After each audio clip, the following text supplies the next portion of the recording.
Ela diz assim: boa tarde, professor Felipe, gostaria de saber, quem não é casado e mora junto, por que não pode receber a Eucaristia?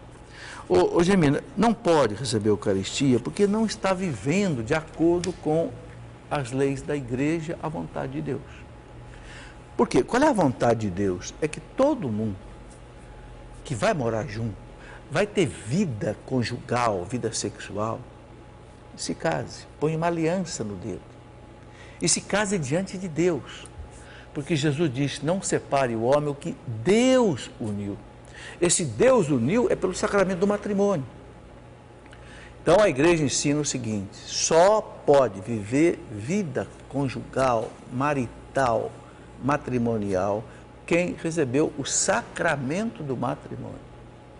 Entende? Então, as pessoas que só se uniram, só no civil, ou então essas pessoas, elas têm a sua fé católica, devem continuar na igreja, devem rezar. Diz o Papa João Paulo II, naquele documento dele sobre a família, familiares, consortes, essas pessoas não devem ser discriminadas, não devem abandonar a igreja, devem educar seus filhos na fé da igreja, mas não podem receber os sacramentos. Por quê? Por que ela não pode, por exemplo, se confessar? Porque se ela se confessar, o padre vai dizer: olha, você agora precisa arrumar a sua vida matrimonial, senão você continua em estado de pecado. E ela não vai arrumar.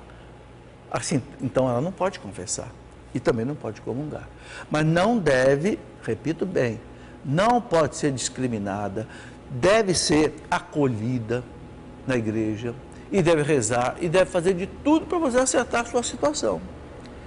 Será que esse casamento, o primeiro casamento, não sei se houve um primeiro casamento, será que ele foi válido? Será que não é o caso de examinar se vale a pena entrar num tribunal da igreja para examinar isso? Ou se vocês são casados e não tem nenhum impedimento, por que não vão para a igreja e não se casam? Se os dois são solteiros? Entende?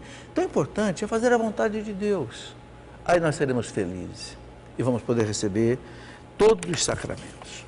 E ela deseja saber como fazer para cancelar o casamento. Olha, não existe cancelamento de casamento. O que existe é o seguinte: o tribunal declarar que o casamento não valeu, ou seja, nunca houve um casamento válido. Porque se o casamento foi celebrado de maneira válida, ele não pode ser anulado nem cancelado, entendeu? Então, eu preciso entender isso. Pois houve um casamento forçado. Bom, se o casamento foi forçado, realmente ele pode ter sido um casamento que não valeu, um casamento nulo. Porque o que é fundamental, gente, para que um casamento de fato aconteça? O fundamental para que um casamento aconteça é aquilo que a igreja chama de livre consentimento. O que é livre consentimento? É aquele sim que você diz do fundo do coração. O padre pergunta: vocês estão aqui, querem se casar, é de livre, espontânea vontade? Vocês não estão forçados? Não estão com medo de nada? Não é porque ela está grávida? Não é porque vocês não querem matar o sogro ou a sogra de desgosto? Não, nós queremos casar sim. Eu conheço bem ele, ela me conhece bem, ela é pobre, eu sou feio, ela é bonita, mas nós queremos casar assim mesmo. O amor é insuperável, né? Então, se não tem nenhum obstáculo, então o casamento vale. Entendeu? Agora, se alguém casou forçado, com o outro mentindo, com chantagem, aí esse casamento pode não ter sido válido. Então, o que o tribunal vai dizer? Ele não vai dizer: olha, nós estamos anulando o seu casamento. Não, porque o casamento não existiu. Ele vai dizer: nós estamos declarando que o seu casamento nunca existiu. Você é solteiro. Pronto, entendeu?